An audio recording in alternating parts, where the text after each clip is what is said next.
안녕하세요. 사연에 빠지다의 DJ 민영입니다. 오늘도 첫 번째 사연 시작하기 전에 구독과 좋아요 버튼 눌러주시고요. 그럼 오늘의 사연 함께 시작해 볼게요. 안녕하세요. 저는 칠순이 다 된 할아버지입니다.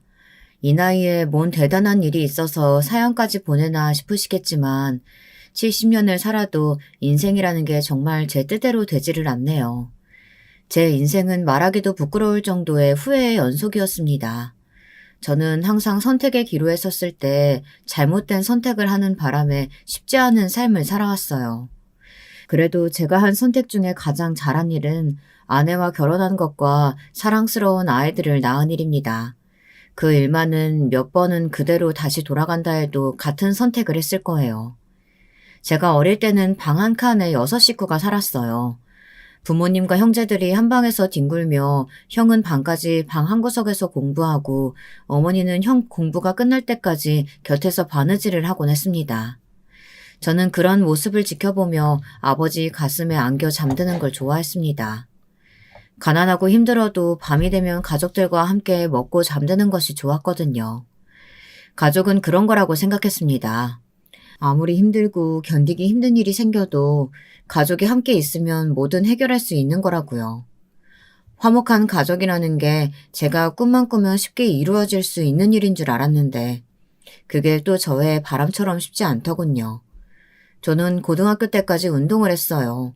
집안이 가난하다 보니 사실 학교도 계속 다닐 수 없었습니다. 중학교 때 몇 번이나 학교를 못 다닐 뻔한 적이 있었어요. 형이 워낙 머리도 좋고 공부도 잘해서 부모님은 형 뒷바라지를 하는 것만으로도 힘들어 하셨거든요. 저야 워낙 공부에 소질이 없다 보니 부모님께서 저까지 신경 쓸 여력이 없었죠. 그래도 제가 아주 쓸데없는 놈은 아닌지 당시에 학교 선생님들께서 저를 눈여겨보시곤 권투를 권하셨습니다. 대회에 나가서 입상 정도만 해도 고등학교에서 스카우트를 받을 수 있다고요. 그러면 돈 걱정하지 않고 특기생으로 학교를 다닐 수 있다고 하시더군요. 그때가 아마 제 인생에 있어서 첫 번째로 선택을 해야 했던 순간인 것 같습니다. 운동을 좋아하지는 않았지만 학교를 계속 다니려면 그 방법이 가장 좋아 보였어요. 부모님은 위험하다며 반대하셨지만 저는 권투를 하기로 했습니다. 그때는 그게 당연한 선택이라고 생각했어요. 그래야면 저도 부모님에게 도움되는 일이라고 여겼으니까요. 다행히도 저는 제법 권투를 잘했습니다. 그래서 입상뿐만 아니라 지역 대회에서 수상도 많이 했어요. 고등학교도 제가 원하는 곳을 골라서 갈 수 있을 정도였죠. 심지어 서울에 있는 고등학교에서도 제 소문을 듣고 스카우트를 하러 오기도 했습니다. 저는 다시 한번 선택을 해야만 하는 순간이 왔습니다.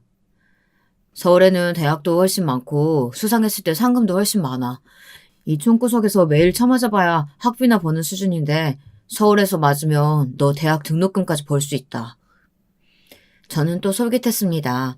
당시에 여기저기서 제 이름이 적힌 현수막도 걸리고 동네 사람들이 저만 보면 추켜 세워주니 제가 뭐라도 된 줄 알았습니다. 그래서 제가 꼭 서울에 가야만 할 것 같았어요. 당시에 큰형이 대학생이었는데 매번 학기 때마다 등록금 때문에 부모님이 힘들어하시는 모습을 봤었거든요. 제가 권투를 해서 번 돈으로 형이 대학을 마칠 수 있다면 그것만으로도 좋을 것 같아 저는 고민 없이 서울로 올라왔습니다. 그때도 부모님은 반대하셨어요. 이제 17살밖에 안 된 남자애가 혼자 서울에 올라간다고 하니 걱정이 이만저만이 아니셨죠. 하지만 당시에 저는 어깨가 한껏 올라간 시기였어요. 너무 어려서 철이 없기도 했고요. 저는 뭐든 할 수 있는 사람이라고 확신했습니다. 저는 무조건 서울에 올라가겠다고 우겼어요. 차 많고 사람 많은 그 무서운 서울에 가서 너 혼자 어떻게 산다고 그래. 네가 여기서 갈 학교가 없는 것도 아닌데 그냥 이 동네에서 다녀. 그래, 운동하는 게 뭐 대단한 일이라고 굳이 가족이 떨어져서 살아가면서 남한테 처맞는 운동을 해. 서울은 절대 안 돼. 서울은 아니지만 형이 도시로 대학을 갈 때는 아무 말 없으셨던 부모님이 제가 서울로 올라간다고 하자 절대 안 된다며 말리셨어요. 그때는 제가 워낙 아무것도 모르는 철부지 때라 그게 또 그렇게 듣기가 싫더군요. 남한테 처맞든 어쩌든 학비는 물론이고 대회 나가서 받은 상금이랑 상품도 시골 총구석이랑 다르게 어마어마하다잖아요. 형 대학 등록금도 없어서 매일 쩔쩔매면서 나중에 동생들이라도 대학 간다고 하면 엄마 아빠가 알아서 할 수 있어요? 나라도 벌 수 있을 때 벌어야 될 거 아니에요. 제 말에 부모님 두 분은 다 고개를 푹 숙여버리셨어요. 할 말이 없으신 것 같았죠. 그제야 저는 제가 잘못했다는 것을 알았습니다. 권투를 좋아하고 서울에 혼자 가고 싶었던 것도 아니었으면서 그때는 왜 괜한 반항심이 생겨 부모님께 그런 모진 소리까지 했는지 모르겠습니다. 어차피 제 마음대로 할 거 부모님께 말이라도 이쁘게 할 걸 그랬어요. 자식은 원래 다 그런가 봐요. 부모 마음은 본인이 부모가 되어봐야 아는 것이었죠. 저는 실십을 앞둔 지금까지 그날 일을 후회해요. 그날 밤 자식들이 잠든 줄 아시고 부모님 두 분이 막걸리 한 잔씩 하시며 하시는 소리를 들었거든요. 이게 다 못난 부모 탓이라고 하시면서 훌쩍거리는 소리를요. 그리고 그 다음날 부모님은 제게 하고 싶은 대로 하라고 하셨습니다. 저는 결국 서울로 올라왔습니다. 서울에 막상 와보니 부모님 말씀을 드렸어야 했다는 생각이 절실했습니다. 서울에 올라오지 말았어야 했어요. 서울 사람들은 눈 깜짝할 새에 코도 베어간다고 하더니만 그런 소리가 나올만 하더군요. 드라마에 나오는 서울 사람들처럼 모두가 다 친절하지는 않았어요. 호치민 추천으로 지방에서 서울까지 올라온 저는 권투만 열심히 했어요. 다행히 제가 권투에 재능이 있기는 했는지 서울에 올라온 지 얼마 되지 않아 웬만한 청소년 대회는 제가 학교 대표로 다 나갔습니다. 학교에 제 이름으로 된 트로피와 메달이 진열되기 시작했어요. 그러다 보니 같은 권투부 선배님들에게 부러움과 시샘을 동시에 받았습니다. 그러던 어느 날 저를 시기하던 선배들이 저를 따로 불러냈어요. 말은 같이 연습하자는 면목으로 불렀지만 막상 가보면 저를 괴롭혔습니다. 저는 대회를 얼마 남기지 않았던 터라 몸을 사렸는데 그게 또 선배들이 보기에는 마음에 안 들었는지 더 심하게 때리더군요. 그럴 때마다 저는 이를 꽉 물고 참았습니다. 그런 나쁜 놈들 때문에 겁먹고 아파하는 티를 내고 싶지 않았거든요. 와, 너 시골에서 매일 풀 뜯어먹고 물고기 잡아먹으면서 훈련했냐? 맷집이 장난 아니네. 우리도 촌놈한테 이런 헝그리 정신 배워야 된다니까. 처음에나 맞는 게 무섭고 아프지 매일 끌려가 욕먹고 맞다 보니 언제부턴가는 그것도 익숙해지더군요. 잠깐 맞아주면 그래도 며칠은 안 괴롭히고 잠잠하니 연습한다 생각하고 잠자코 맞아줬어요. 싸워봐야 혼자인 제가 이길 방법은 없었으니까요. 그런데 맞고만 있지 말았어야 했어요. 저는 항상 잘못된 선택하는 게 문제였습니다. 저는 서울에 올라온 지 2년도 되지 않아 눈에 큰 상처가 생기고 말았습니다. 쉴 새 없이 날아오는 주먹을 피하려고 하다 그만 얼굴에 선배의 주먹이 빗맞았는데 눈을 잘못 맞아 심하게 다쳤습니다. 잠시 정신을 잃을 정도로 심하게 맞았는데 눈을 떴을 때는 이미 병원이었고 한쪽 눈이 흐릿하게 보였어요. 이것저것 검사를 하고 시술을 받았는데 효과가 없었습니다. 의사 말로는 망막이 다쳤다는데 양쪽 시력이 많이 차이가 나서 적응하기 힘들 정도였죠. 지속적으로 검사하고 치료해야겠지만 다친 쪽은 영원히 원래 시력으로 돌아오지 못할지도 모르겠다고 했습니다. 사는데 지장은 없다지만 권투는 그만둬야 했습니다. 그 사고로 놀란 부모님은 지금 당장 고향으로 돌아오라고 했어요. 하지만 저는 돌아가지 않았습니다. 제가 가족들을 위해 성공하겠다고 해놓고 이 먼 서울까지 올라왔는데 이대로 주저앉을 수는 없었어요. 권투를 하겠다는 것도 서울에 올라오겠다고 한 것도 모두 다 제 선택이었으니 포기할 수 없었죠. 제가 틀린 선택을 한 게 아니라는 걸 가족들에게 보여주고 싶었습니다. 저는 다시 한번 제 멋대로 고등학교를 그만뒀어요. 공부라고는 한 번도 해본 적 없는데 이제와 공부를 해서 뭐하나 싶었거든요. 남은 1년 공부한다고 제가 대학에 갈 리도 없고 가도 다닐 돈도 없는데 무슨 수로 다니나 싶었어요. 저는 친한 권투 선배가 운영하는 권투장에서 일했습니다. 후배들을 가르치고 청소나 빨래도 했어요. 그거로는 도저히 돈이 벌리지 않아 닥치는 대로 일했습니다. 용역도 나가고 일용직도 나가고 몸으로 할 수 있는 일은 다 했어요. 그러다가 애들 엄마를 만났습니다. 아내는 밝고 순수한 사람이었어요. 서울 토박이라 그런지 말투도 세련되고 새침해 보이는 게 참 예뻤습니다. 가끔 제가 나가는 공사 현장에서 격리일하는 직원이었는데 일도 잘하고 싹싹해서 젊은 일꾼들 사이에서 인기가 많았죠.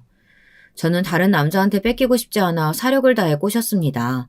일하는 날이든 안 하는 날이든 아내 퇴근 시간에 맞춰 사무실 앞에 서서 기다렸어요. 제가 항상 집까지 데려다 줬습니다. 버스를 타고 아내의 집까지 데려다주는 30분밖에 얘기 나눌 시간이 없었지만 매일 그 시간만을 기다리고 있었어요. 그리고 반년 후 저의 마음이 통했는지 아내가 저를 받아주었습니다. 저는 연애도 후딱 결혼도 후딱 해버리고 싶었어요. 괜히 시간만 끌다가 아내를 놓칠까봐 불안했거든요. 사귄 지 얼마 되지 않아 집에 아내를 데리고 가 부모님께 인사를 시켰습니다. 아내에게 티를 내지는 않았지만 사실 부모님 댁에 아내를 인사시키러 갈 때 저는 굉장히 불안한 마음이 들었어요. 당시 아내 친정은 왕십리의 2층 주택에 살고 있었습니다. 장인어른이 마을버스 회사를 하고 계셨거든요. 귀현직 막내딸인 아내가 저희 부모님 사는 꼴을 보고 저와 결혼 못하겠다고 하기라도 할까봐 겁이 났습니다. 그런데 문제는 가난만이 아니었어요. 생각지도 못한 일이 벌어졌습니다. 아버지께서 아내를 반대했어요. 이유는 말도 안 됐습니다. 첫 번째는 부모님이 교회를 다니세요. 그런데 아내의 친정이 절에 다닌다는 게 이유였죠. 그리고 두 번째는 아내가 너무 작고 말라서랍니다. 여자가 저렇게 허옇게 말라 비틀어져서 애나 제대로 낳겠어? 애는커녕 자기 몸 하나 건사도 못하게 생겼네.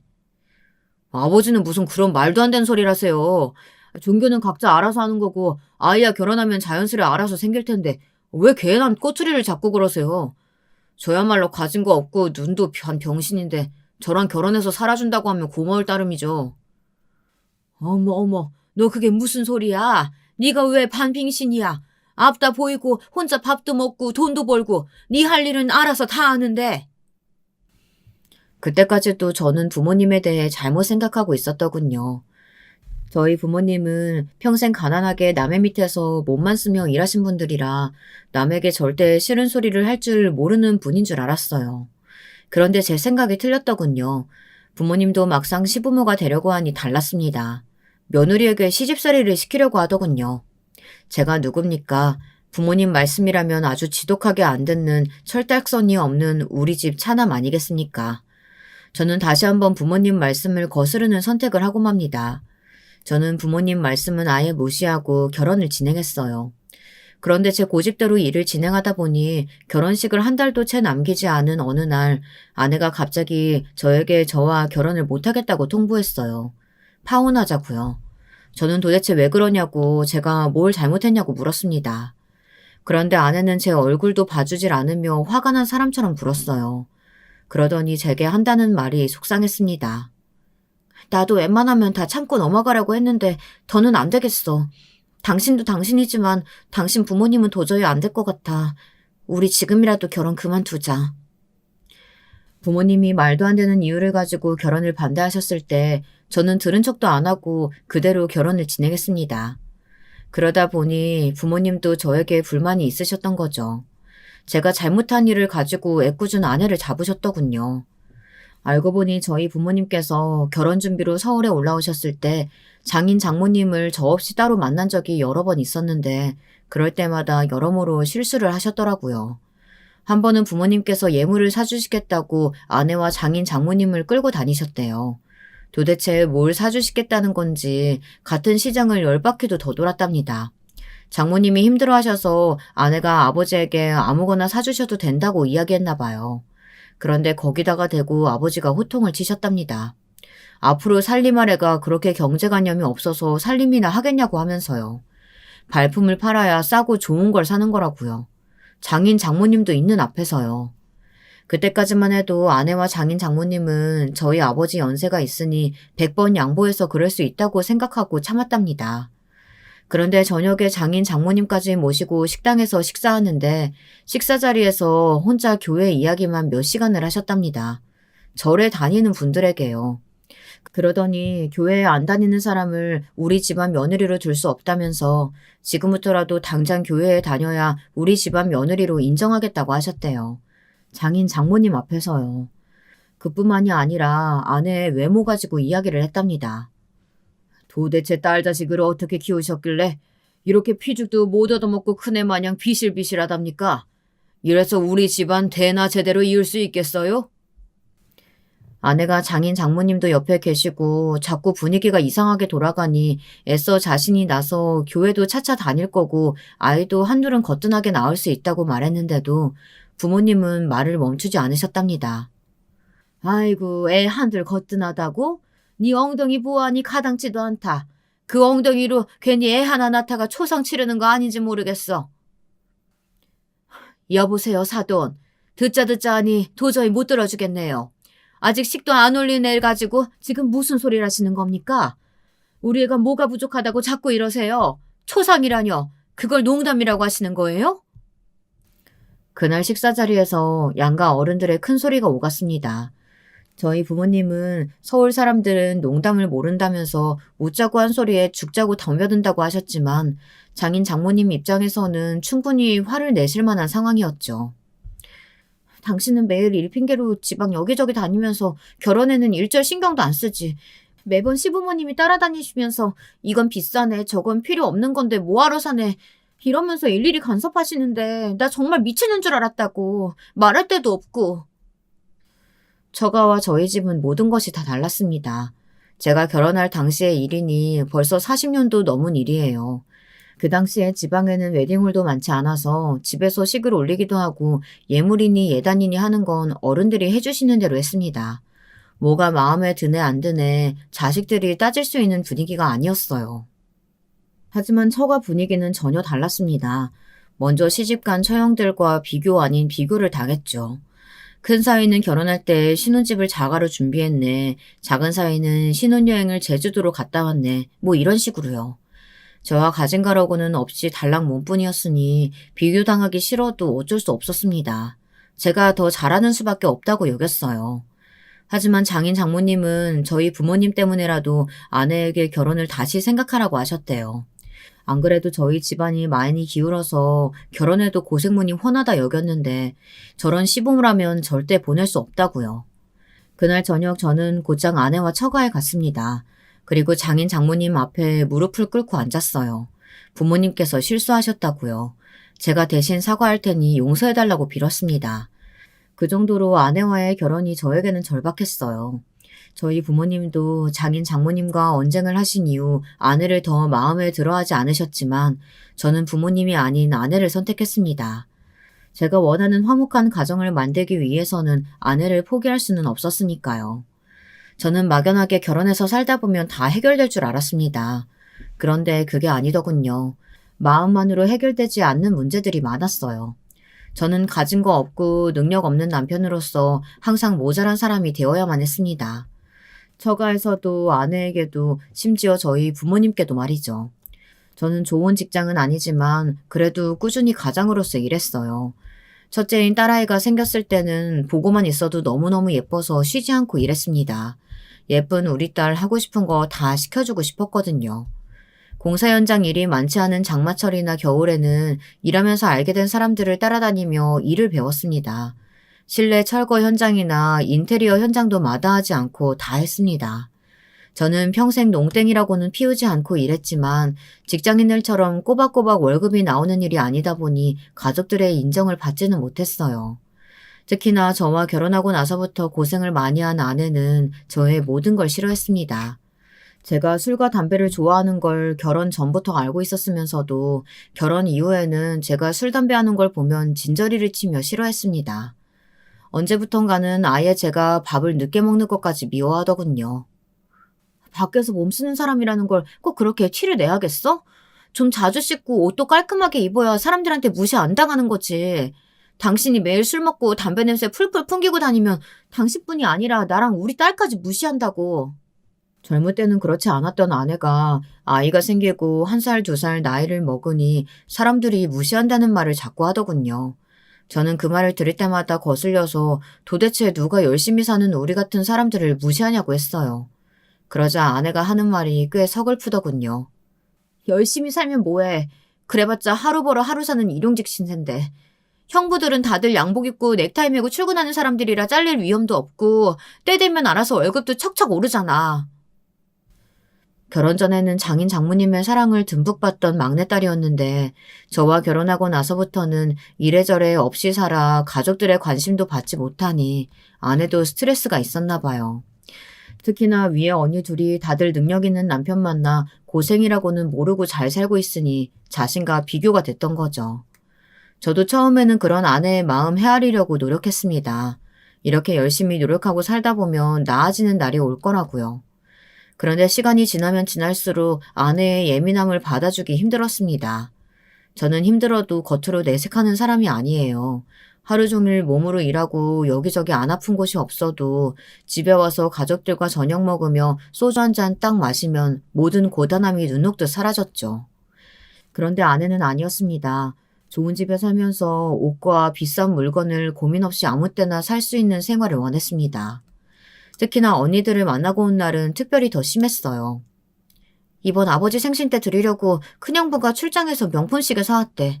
작은 형부는 식당 예약한다고 하고 우리는 어떡해? 지금 당장 애 학원 보낼 돈도 없는데. 지금 학원이 중요해? 다음 주면 월급 나오니까 그 돈에서 아버님 용돈 드리자. 저는 형님들만큼 대단하게 할 순 없어도 사위로서의 도리는 하고 싶었습니다. 그래서 아내에게 좀 무리가 되더라도 용돈을 드리자고 했어요. 태평한 소리 하고 있네. 월급 들어오면 그 돈에서 나갈 게 얼마나 많은데 낼 거 다 내고 나면 얼마 남지도 않을 텐데 그 돈이 아버지 성에 차기나 하겠어? 아내는 뭐든지 항상 자기 기준에 저를 맞추려고 했습니다. 저는 아내와 생각이 다를 때가 많았는데도 제 의견은 아예 들어주지조차 않았어요. 첫째 아이가 이제 학교에 들어갔는데 피아노에 과외까지 하고 있었고 둘째는 아직 학교도 들어가지 않았는데 남들이 다 한다고 태권도를 보내겠답니다. 저는 마음에 들지 않았지만 그래도 아내가 하고 싶다고 하면 원하는 대로 하라고 했어요. 저야 나가서 돈만 벌어다 줄지 알지 쓸 줄도 모르고 요즘 세상이 어떻게 돌아가는지도 잘 모르니까요. 그런데 문제는 아내가 다 알아서 해놓고는 항상 돈이 없고 부족하다고 했습니다. 그럴 때마다 온전히 다 제 탓을 했죠. 저도 아이들이 어릴 때는 참았지만 애들이 학교에 들어가고 저도 나이가 좀 드니 참기 힘든 날도 있더군요. 저라고 뭐 언제까지 몸 쓰는 일만 하고 싶겠습니까? 저도 돈 좀 모아서 작은 인테리어 가게라도 하나 내고 싶은데 항상 돈이 없으니 꿈도 꾸지 못했죠. 아내는 항상 결혼 전과 현재를 비교했지만 힘든 건 저도 마찬가지였습니다. 저도 결혼 전에는 뭐든 제 마음대로 제가 선택하며 살았어요. 결혼과 동시에 모든 걸 다 포기하고 아내와 아이들만을 위해 살았습니다. 그런데 그런 저를 아내는 알아주지 않았어요. 그럴 때면 저도 억울해서 한마디씩 했습니다. 돈 관리는 당신이 다 알아서 하면서 매번 돈 부족할 때마다 사람을 쪼면 어떡해. 벌어오는 돈에는 한계가 있으니까 당신이 아껴서 살뜰하게 살아야지. 뭐야? 당신 지금 이게 다 내가 살림을 못해서 이런다는 거야? 당신이 결혼 전에 뭐라고 했어. 결혼하면 알아서 책임질 거라며. 이건 뭐 책임은커녕 아직도 월세도 못 면하고 살고 있으니. 아휴, 내 팔자야. 그러니까 내가 진작에 우리 결혼 그만둬야 한다고 했잖아. 아내는 항상 결혼을 후회했습니다. 저와 결혼하기로 한 일이 자신의 인생에서 가장 큰 후회라고 했어요. 벌써 결혼한 지 10년이 다 됐는데 애들 앞에서 그 옛날 일을 이야기해야겠어? 제발 부모면 부모답게 좀 굴어. 아내를 사랑했지만 아이들을 낳고 나이가 들어서도 아이처럼 구는 아내가 미울 때가 있었습니다. 돈 이야기가 나오면 항상 아내는 본인이 피해자고 제가 사기 결혼이라도 한 것처럼 몰아갔어요. 결혼만 해주면 제가 다 알아서 행복하게 해주겠다고 했는데 자기는 지금 너무 불행하니 제가 아내를 속인 거랍니다. 아내 말이 다 틀린 건 아니에요. 저도 무조건 아내를 행복하게 해주고 싶었습니다. 그래서 제가 능력 없고 부족해도 할 수 있는 한 최선을 다하며 악착같이 살아갔어요. 그런데 세상 일이라는 게 항상 제 뜻대로 흘러가주지 않았습니다. 결혼하고 둘만 살기도 빠듯했었는데 저희 부모님은 매일같이 손주 타령을 해댔어요. 제게 말이 안 통하면 아내에게까지 연락하고 찾아와 잔소리를 했나 봐요. 결혼할 때 돈 한 푼 보태준 것도 없으면서 말이죠. 그러면서 형이 하는 일이 잘못돼서 돈이 필요하면 저에게까지 연락했습니다. 형이 사업한다고 했을 때 한두 번 도와줬는데 언제부턴가는 부모님이 더 당연하게 생각하고 제게 돈을 요구했어요. 제가 전화를 안 받으면 아내에게까지 연락해 형 좀 도와주라고 했다네요. 형제끼리는 힘든 일이 있으면 무조건 도와야 하는 거라고요. 진짜 말이 안 통하는 분들이라는 건 알았지만 이 정도일 줄은 몰랐다. 당신은 평생 부모한테 인정도 못 받고 사랑도 못 받았으면서 왜 그렇게 바보처럼 살아? 아내는 그런 저를 답답해하고 저희 부모님에게 슬슬 지쳐갔습니다. 거기다가 첫째 아이가 딸이 태어나니 부모님은 당연하게 둘째를 낳아야 한다고 했어요. 원래 애는 키울 때 몰아서 키워야 덜 힘들어. 하나 낳았다고 태평하게 터울 두고 낳을 생각 말고 바로 둘째 가져라. 집안에 아들은 무조건 하나 있어야 돼. 저는 딸아이가 너무 예뻐서 아이를 하나 더 낳고 싶어도 저희 부모님 때문에 아내에게 말할 수 없었어요. 저 같아도 시부모님이 저 모양이면 질려버릴 것 같았거든요. 그래도 아내에게 고마운 게 형제 없이 혼자는 외롭다며 둘째를 낳자고 하더군요. 그래서 터울 없이 아이 둘을 낳았습니다. 둘째가 아들이 나오자 부모님은 이제 막 몸을 푼 아내가 있는 집에 무작정 쳐들어와 아이를 봐주시겠다고 했어요. 첫째 때는 바쁘다면서 올라와 보지도 않으셨으면서 말이죠. 그때까지는 아내도 다 괜찮다고 해줄 때라 제가 더 잘해야겠다 싶어 아내와 아이들을 위해 더 열심히 살았습니다. 그런데 결혼 10년 차가 넘어가니 결혼 생활이라는 게 노력만으로는 되는 게 아니더군요. 주변에서 가족들이 힘들게 하기도 하고 저도 가장으로서 먹고 살기가 점점 더 힘들어지니 아내에게 미안하고 자식들에게 미안했던 감정들이 서서히 작아지더니 저도 모르게 서운한 감정들이 생기더군요. 그날은 장인어른 생신날이었어요. 처형들과 형님들 그리고 조카들까지 처가에 다 모여 생일 파티를 했어요. 그런데 아내가 저와 이야기한 대로 준비하지 않았더군요. 저는 분명히 아내에게 전날 10만 원을 봉투에 넣어서 줬어요. 장인어른께 드리자고요. 아내도 어디서 났냐며 신나서 봉투를 받았습니다. 그런데 막상 당일 봉투는 장인어른께 안 드리고 케이크 하나 덜렁 사왔더라고요. 저녁을 다 먹고 형님이 사온 시계를 구경하느라 다 바쁜 와중에도 아내가 봉투를 안 꺼내더군요. 제가 옆에서 옆구리를 쿡쿡 찔러도요. 김서방은 요즘 일이 많았나 봐. 피부가 아주 까맣게 탔네. 처제가 남편 내조 좀 해야겠어. 피부가 저게 뭐야. 귀한 남편 밖에서 일하는 티 나게 해야 되겠어? 아이 형님, 김서방은 월급쟁이도 아니고 일 있을 때 바짝 땡겨서 일해야 되는데 애 둘 키우려면 온몸이 새까매지도록 일하는 게 좋은 거죠. 돈도 좋지만 몸 생각하면서 일해야지. 험한 일 하다가 다치기라도 하면 저 자식은 어떡해. 형님들은 평생 직장 생활만 하신 분들이라 제가 하는 일에 대해 전혀 모르셨어요. 아무리 몰라도 그렇지 항상 제 일을 농담거리로 만들어버리곤 했습니다. 요즘은 공사장 일보다 인테리어 일을 더 많이 하고 있어서 거의 실내 작업만 해요. 위험한 일도 없고요. 그럴 때마다 저도 나름대로 씩씩하게 대처했지만 소용없었습니다. 처형들도 다르지 않았거든요. 어머, 요즘은 인테리어가 일당 되게 세다고 하던데. 김서방은 하루 나가면 얼마나 받아요? 나 아는 사람 소개하면 싸게 해줄 수 있어요? 그럼요. 처형 아시는 분이면 당연히 잘해드려야죠. 언니는 그런 부탁을 왜 해? 김서방이 사장도 아니고 그냥 일용직인데. 어떻게 싸게 해주고 말고 마음대로 하냐? 괜히 일당도 얼마 안 되는데 무리해서 깎아주면 그게 더 민폐지. 저가 식구들은 항상 그런 식이었습니다. 자기들 멋대로 저를 판단하고는 뭐가 재미있는지 깔깔거렸어요. 그날 집에 돌아와 저와 아내는 대판 싸우고 말았습니다. 먼저 제가 분명히 봉투에 10만 원을 넣어서 장인어른께 드리라고 했는데 아내는 케이크 덜렁 하나 사들고 갔잖아요. 저는 그거부터 따졌습니다. 당신, 명색이 장인어른 생신인데 내가 준 10만 원은 어쩌고 그 맛도 없는 케이크를 왜 사온 거야? 저는 결혼하고 처음으로 아내에게 큰 소리를 냈습니다. 사실 너무 화가 났거든요. 식당에서 밥을 먹는 내내 큰형님이 주신 명품 시계와 작은 형님이 예약한 식당 이야기로 화기애애야 한데 저는 도저히 민망해서 어쩔 줄 모르겠더군요. 우리 집 형편에 10만 원은 웬 말이야. 그 돈으로 그냥 당신 아들 태권도 보내기로 했어. 애가 하고 싶다는데 안 보낼 수 없잖아. 순간 저는 화가 머리끝까지 났습니다. 아내는 제 말을 싹 다 무시하고 또 멋대로 한 거예요. 안 그래도 결혼하고 지금까지 평생 귀한 막내딸 못난 저를 만나 고생하고 산다고 항상 걱정하시는 처가댁 식구들 앞에서 또 못난 모습을 보였으니 정말 저는 자존심이 상했습니다. 저는 해서는 안 될 행동을 하고야 말았어요. 아이들이 있는 앞에서 소리를 지르며 상을 엎어버렸습니다. 식당에서 마신 술 기운이 조금 있기도 했고 처가 식구들과의 일도 있다 보니 그 순간만큼은 아내가 너무 미웠습니다. 왜 이렇게 내 마음을 몰라주는 건지 화가 났습니다. 상이 바닥에 엎어지고 딸아이의 울음소리가 나자마자 저는 그제야 정신을 차렸습니다. 하지만 이미 일은 벌어진 후였어요. 당신 정말 최악이구나. 이제 하다 술 취해서 이런 짓까지 해? 애들한테 부끄럽지도 않아? 당신 꼴도 보기 싫으니까 나가. 안 나가? 내가 애들하고 나갈까?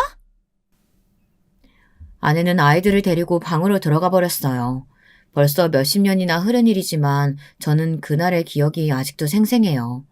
스스로 너무 부끄럽고 창피했거든요. 돈을 잘 못 벌고 능력 없는 아비라도 아이들에게만은 좋은 아버지가 되고 싶었는데 그런 못난 모습까지 보였다는 것에 스스로 화가 났습니다. 잘 참을 수 있었는데 그날은 처가에서 처형과 형님들에게 받은 수모가 많이 힘들었던 것 같아요. 사실 결혼하고 처가에서 받은 대우들이 많이 쌓여있기는 했어요.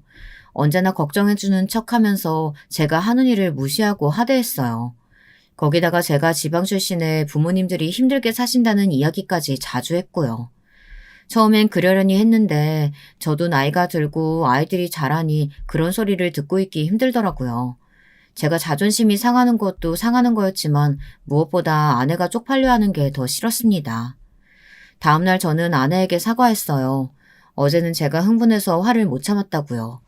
그런데 아내는 받아주지 않았습니다. 오히려 더 못되게 굴었어요. 매일 막노동판에서 무식한 인간들하고 술만 퍼마시고 다니니까 그런 나쁜 짓이나 배워오고. 잘한다 잘해. 당신 내 말 똑똑히 들어. 한 번만 더 술 마시고 그딴 짓 했다가는 다시는 애들 얼굴 못 볼 줄 알아. 저는 아내의 말을 듣는 내내 제 귀를 의심했습니다. 정말 아내가 저에게 하는 말이 맞나 싶어서요. 처가에서 처형이나 형님들에게 제 일에 대한 모진 말을 많이 들었어도 이 정도는 아니었는데 아내에게 들으니 가슴이 뻥 뚫린 것만 같더군요. 제가 상을 엎은 건 당연히 잘못했지만 저만 잘못한 건 아니에요. 아내도 잘한 건 없습니다. 그런데 어느새 또 저만 못난 인간이 되어 있었어요.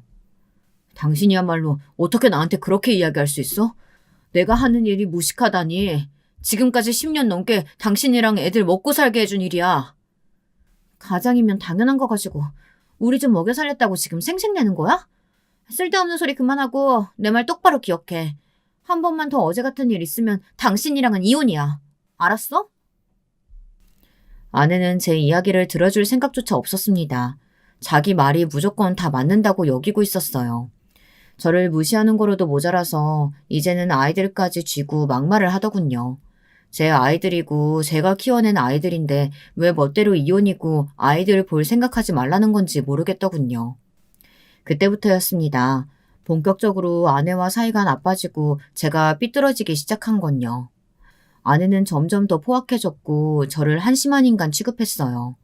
돈을 가져다 주면 이것밖에 벌지 못하는 초라한 사람으로 몰아갔고 아이들 앞에서는 가족들과 시간도 안 보내고 매일 술만 먹는 모자란 아버지로 만들었습니다.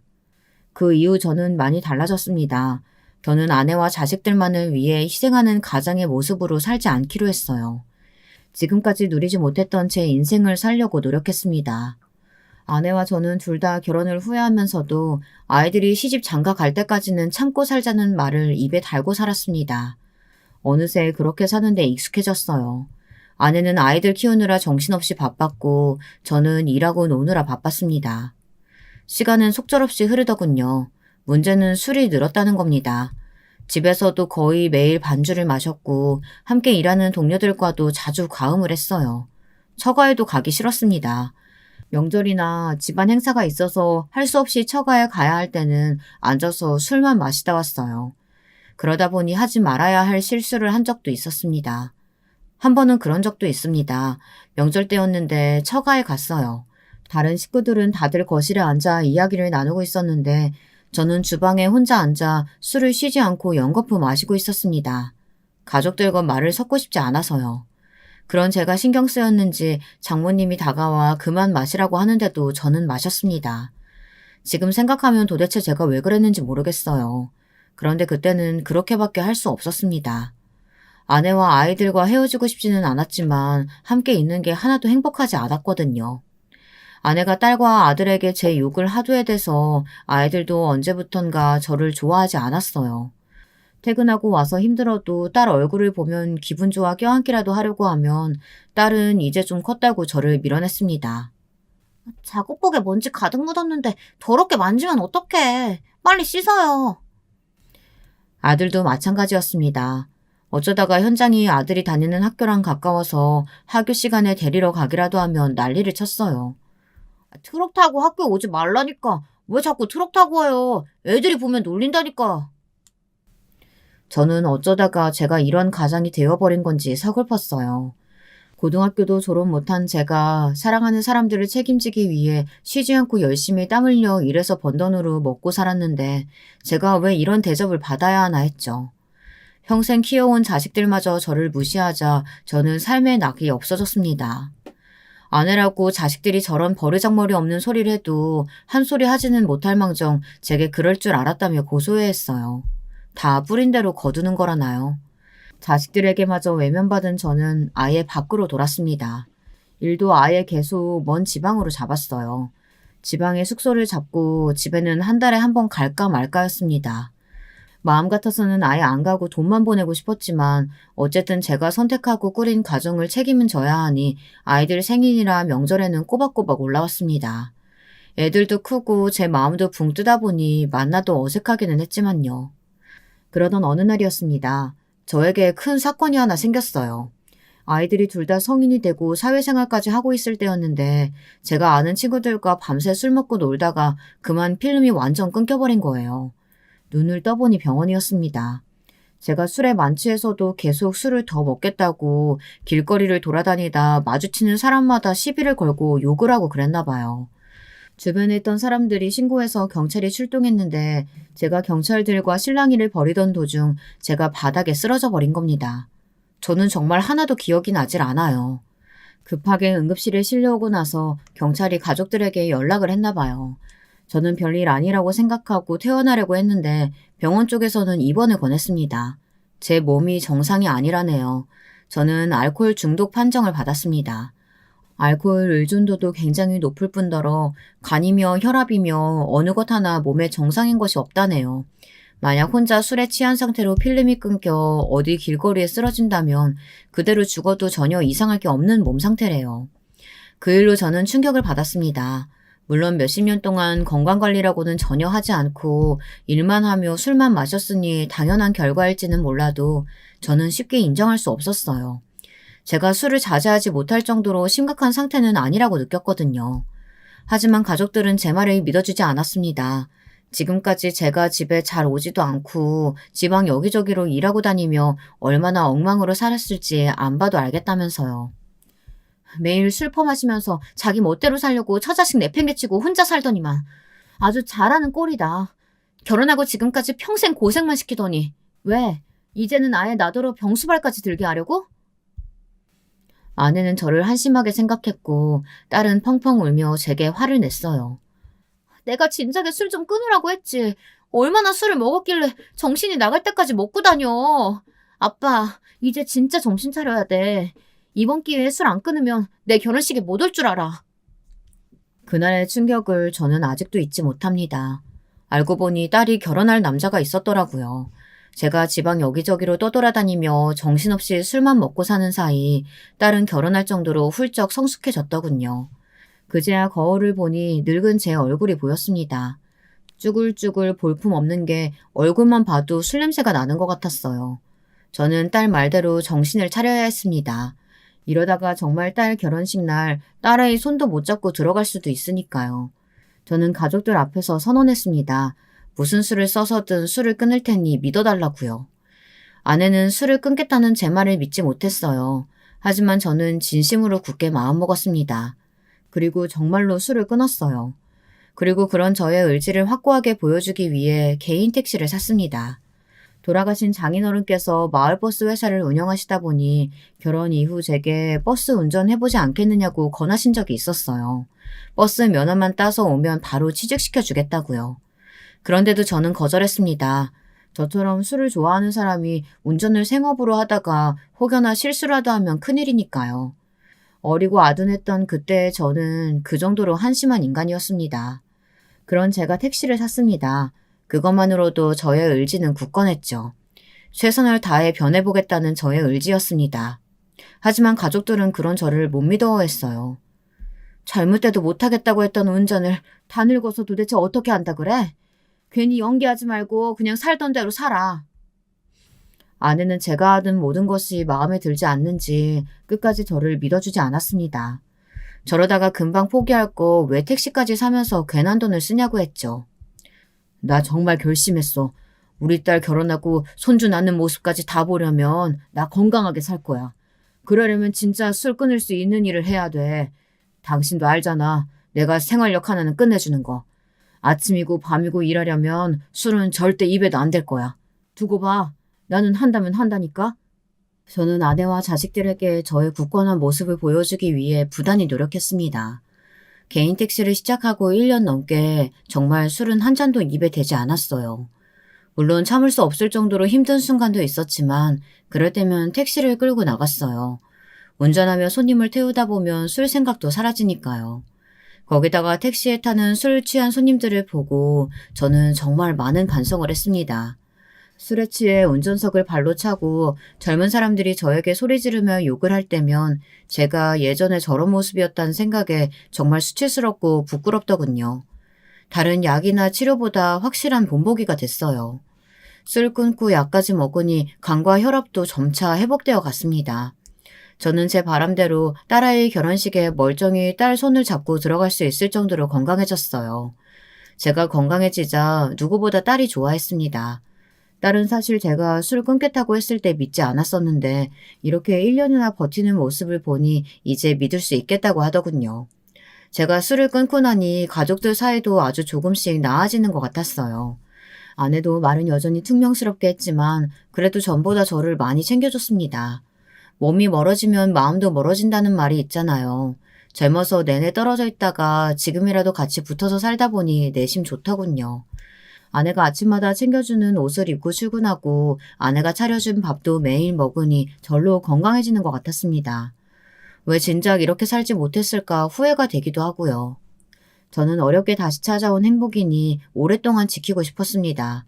그래서 더 성실하게 살려고 노력했어요. 딸은 본격적으로 결혼 준비를 시작했습니다. 사위 될 친구를 소개도 받고 상견례도 했어요. 그쯤 되니 돌아가신 장인 장모님이 떠오르며 그분들의 마음이 이해가 되더군요. 예비 사위는 저보다 훨씬 더 훌륭한 친구였는데도 100% 마음에 들지 않았어요. 사업이 잘 되기는 한다는데 늙은이 높아심에 괜히 자기 사업 한다는 것도 뭔가 불안정하게 느껴지기도 하고 체격에 비해 배가 좀 나온 것도 마음에 들지 않았습니다. 딸아이가 결혼하면 아무런 걱정 없이 행복하게만 살았으면 싶어서요. 제가 이렇게 이기적입니다. 제 아내는 평생 그렇게 고생을 시켰으면서 예비 사위가 제 딸을 조금이라도 힘들게 하면 가만두지 않을 것 같았거든요.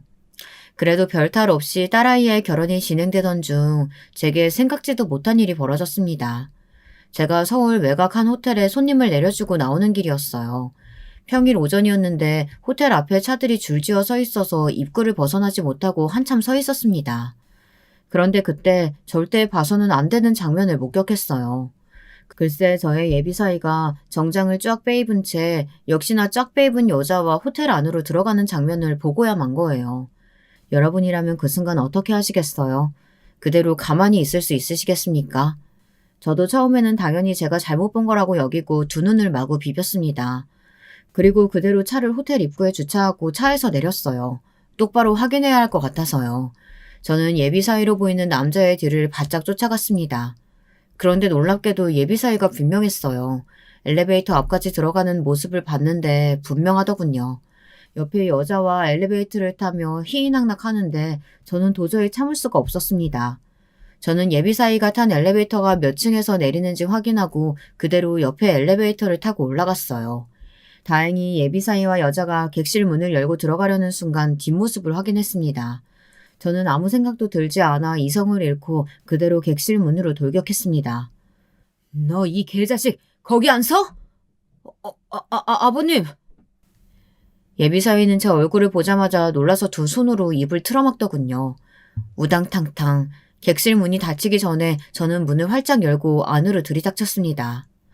저의 갑작스러운 등장에 예비사위 이 자식이 놀라 어쩔 줄 몰라 하더군요. 저는 그대로 예비사위의 머리끄댕이를 잡고 흔들었습니다. 네가 제정신이냐, 내가 절대 널 가만두지 않겠다 욕을 퍼부으면서요.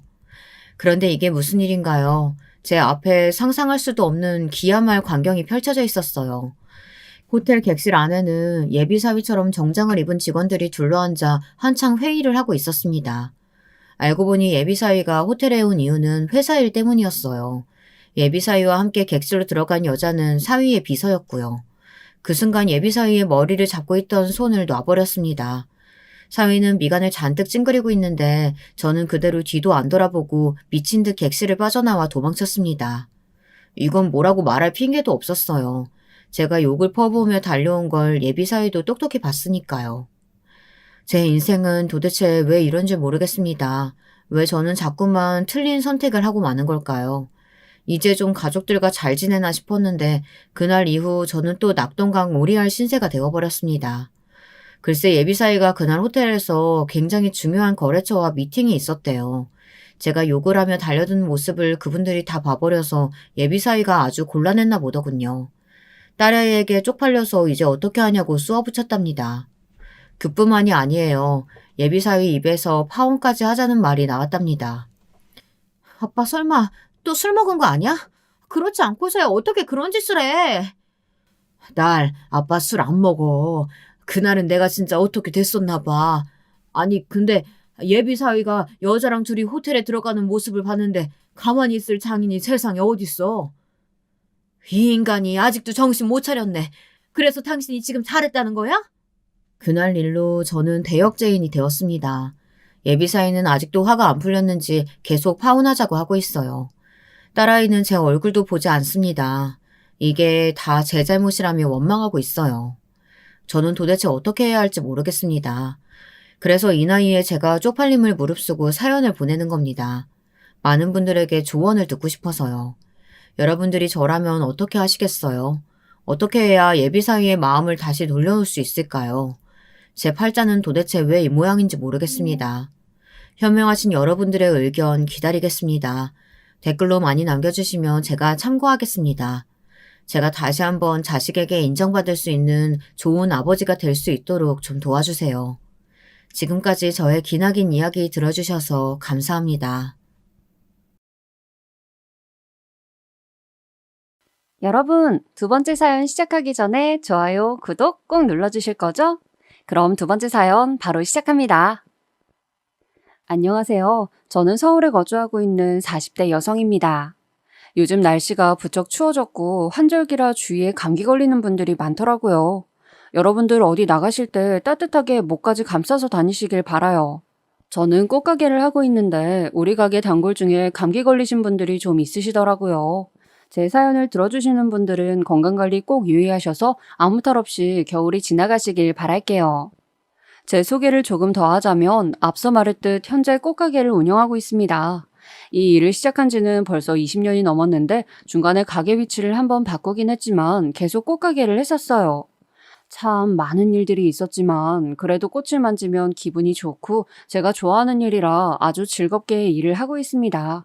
사연 없는 사람 인생 없다고 하잖아요. 저도 이 가게를 이 자리에서는 10년 넘게 지속하고 있는데 문득 요즘 생각하니 제 인생도 참 다사다난하더라고요. 저는 주위에 친구가 많은 편도 아니고 일 특성상 혼자 일하다 보니까 말할 사람도 없고 또 이런 사연은 익명으로 제보하는 거잖아요. 그래서 용기 내어 제보하게 되었어요. 꽃도 특정 시기에 확 몰리고 비수기가 확실해져서 요즘은 비수기라 심심하기도 했고요. 일단 제가 꽃가게를 어떻게 시작하게 됐는지부터 말씀드리는 게 좋을 것 같아요.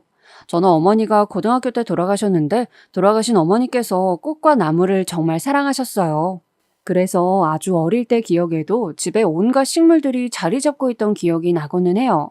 나무들도 집에 많았지만 꽃이 정말 집에 많았었는데 제가 학교에 다녀오고 집에 돌아오면 꽃이 바뀌어 있을 때가 있었는데 엄마가 보는 눈이 좋으셔서 정말 알록달록 예쁜 꽃으로 골라서 꽂아두시곤 하였습니다. 저는 그래서 어릴 때부터 굉장히 자연스럽게 교과서보다는 식물도감을 보고 자랐습니다. 우리 부모님께서는 항상 저에게 공부는 못해도 된다고 하셨지만 누누이 강조하셨던 것은 사람에게 상처 주지 말라는 것이었어요. 사람이 되는 것이 공부보다 먼저라고 하셨죠. 제 어릴 때 기억 중에 하나는 부모님과 제가 셋이 손을 잡고 꽃시장에 갔던 기억인데 아주 어렸을 때부터 다 큰 고등학교 때까지 꽃시장에 가서 꽃을 골랐던 기억이 나요. 아빠는 사업을 하셨고 엄마는 초등학교 선생님이셨는데 우리 집은 굉장히 화목했었습니다. 그러다 비극은 제가 고등학교 때 찾아오게 되었습니다. 어느 날 학교에서 공부하고 있었는데 선생님께서 급하게 저를 찾으시더라고요. 무슨 일이지 싶어서 교무실로 따라갔더니 선생님께서 엄마가 쓰러지셨다는 연락을 받았으니 가방 챙겨서 빨리 근처 대학병원 응급실로 가라고 하셨죠. 저는 이게 무슨 일인가 싶어서 손을 벌벌 떨면서 가방을 챙겨 택시를 타고 응급실로 들어갔더니 아빠가 엄마 손을 부여잡고 우시고 계시는 장면이 제가 처음 목격한 장면이었습니다. 제가 다가가자 아빠는 우시면서 엄마에게 제가 왔다고 말씀하셨고 엄마는 정말 기적적으로 눈을 그때 잠깐 뜨셨다가 저를 보시곤 바로 돌아가셨어요. 엄마가 돌아가신 이유는 교통사고 때문이었고 그날도 꽃을 손에 들고 계셨다고 해요. 안 그래도 전날에 엄마와 장미 얘기를 했었는데 응급실 바닥에 있던 장미를 보고 엉엉 울었던 기억이 납니다. 그렇게 엄마가 돌아가시고 저는 방황을 굉장히 오래 했었는데요. 그렇다고 가출을 하거나 비행 청소년이 된 것은 아니고 그냥 정말 혼자 멍하게 있던 시간이 대부분이었어요. 아빠도 저도 너무 힘들어서 집에 와서 둘이 부둥켜 안고 울었던 적도 수도 없이 많았습니다. 그렇게 고등학교를 졸업하고 저는 엄마가 돌아가시고 공부를 전혀 하지 않았기 때문에 근처 집과 가까운 전문대에 진학하게 되었습니다. 과는 꽃과 관련된 학과였는데 제가 이 원예학과에 가겠다고 하자 아빠는 웃으시면서 제 마음이 편한 대로 하라고 하셨어요. 사실 엄마가 갑작스럽게 돌아가시고 우리 집에 꽃은 한동안 없었는데 제가 대학에 진학하면서 자연스럽게 다시 집에 꽃을 사서 왔고 활기도 되찾게 되었습니다. 아빠는 제가 꽃 만지는 것을 워낙 좋아하고 예전처럼 다시 밝아진 저에게 꽃가게를 하는 게 어떻냐고 제안하셨고 저는 반대할 이유가 없었기 때문에 승낙해서 대학을 졸업하고 바로 꽃가게를 열게 되었습니다. 처음 꽃가게를 열었던 곳은 서울에 있는 유명 대학교 바로 앞이었는데 거기서 첫 남자친구를 사귀게 되었죠. 이름은 김민철이었는데 키가 크고 잘생긴 청년이었어요. 가게를 운영하다 보면 워낙 오는 사람이 많으니까 한 명씩 다 기억하지는 못하는 거 가게 운영하시는 분들이라면 이해하실 텐데 저는 민철이와의 첫 만남은 똑똑히 기억이 나요. 혼자 들어와서 꽃다발을 사갔는데 우리 엄마가 제일 좋아하시던 수국을 고르고 제가 제일 좋아하는 프리지아를 고르길래 취향이 비슷해서 일단 관심이 갔고 무엇보다 겉모습 때문에 기억을 못할 수가 없었습니다. 그래서 속으로 여자친구 정말 부럽다고 생각했던 기억이 나네요. 그런데 웬일인지 민철이는 그 이후에도 자주 꽃가게에 들리더니 급기야 정말 매일 와서 꽃 한 송이를 사서 가는 거예요. 저는 속으로 여자친구는 매일 꽃을 받고 있으니 얼마나 행복할까 생각했는데 어느 날 갑자기 꽃다발을 결제하고 저에게 그대로 내밀더니 말을 하더라고요. 안녕하세요. 이거 사실 사장님 주려고 샀어요. 저랑 진지하게 만나는 거 어때요? 저는 너무 어안이 벙벙해서 그대로 얼음처럼 굳었고 제 반응을 보고 민철이는 사실 처음부터 반했다. 매일 오는 이유가 날 보러 오기 때문이었다. 그동안 용기가 없어서 꽃만 사갔는데 이제 고백을 해야겠다고 생각했다 등 말하기 시작했어요. 저는 거절할 이유가 없었기 때문에 그날부터 우리는 연인으로 발전하게 되었습니다. 민철이와의 연애는 상당히 즐거웠지만 저는 속으로 우리는 결혼하지 못할 것을 잘 알고 있었어요. 왜냐면 사귀게 되면 서로에 대해 더 잘 알게 되는데 민철이는 서울에 있는 명문대학교의 법학과에 진학 중이었고 최종 목표는 변호사였어요. 집도 굉장히 잘 사는 편이었고 외동인 저와 달리 형제가 3형제나 되었는데 셋 다 서울에 있는 대학을 다니고 있었죠. 또 연애하다 보면 자연스럽게 부모님 얘기도 많이 하게 되는데 민철이의 어머님은 종종 저희가 데이트할 때도 연락이 왔었기 때문에 옆에서 간접적으로 경험할 기회가 있었는데 성격이 보통이 아니신 것 같았어요. 그래서 저는 결혼 시점이 되면 헤어지는 것을 예상한 채로 연애를 지속하고 있었습니다. 그런데 정말 뜻밖으로 제가 결혼은 어렵지 않겠냐고 얘기를 하자 민철이는 그게 무슨 소리냐며 본인은 저와 결혼하지 않으면 결혼 자체를 하지 않겠다고 말하며 강하게 밀어붙이더라고요. 그러면서 본인은 제가 그런 생각을 했다는 것이 정말 충격이고 만약 부모님이 반대하셔도 일단 밀고 나가겠다고 했습니다. 저는 그 말을 듣고 마냥 기쁘지만은 않았어요. 그래서 유일하게 있는 동네 친구 수정이에게 가서 고민을 털어놨는데 수정이는 저도 예쁘고 아버지도 능력이 좋으시니까 일단 한번 얘기라도 꺼내보는 게 맞다 하며 저를 격려해 주었습니다. 그렇게 집에 가서 아빠에게 말을 꺼내니까 아빠는 당연히 좋아하셨어요. 사위가 변호사 될 사람이면 그 어느 부모가 반대하겠어요? 하지만 그때는 요즘처럼 로스쿨이 아니고 사법고시에 합격해야 변호사를 할 수 있던 시절이었는데 아직 남자친구는 고시생이었기 때문에 합격하고 결혼을 하는 게 어떻냐고 조심스럽게 저에게 말씀하셨습니다. 저는 전문대를 나와서 바로 일을 했고 남자친구는 고시생이었기 때문에 자연스럽게 제가 돈을 더 내는 상황이 훨씬 많았는데 아빠는 이러다 나중에 고시에 합격하고 변호사가 된다면 그때 가서 모른 척하는 경우가 수도 없이 많으니 걱정이 된다고 하셨죠. 아빠의 말도 일리가 있던 게 요즘도 그러시는지는 모르겠지만 그때 당시 노량진에 가면 사법고시에 합격하고 남자친구에게 차인 고시생 여친들이 한두 명도 아니었기 때문에 저도 아빠의 마음은 충분히 이해되었습니다. 일단 저는 아빠 마음은 이해했지만 민철이 부모님 반응도 들어야 하니까 말을 하지 않고 있었어요.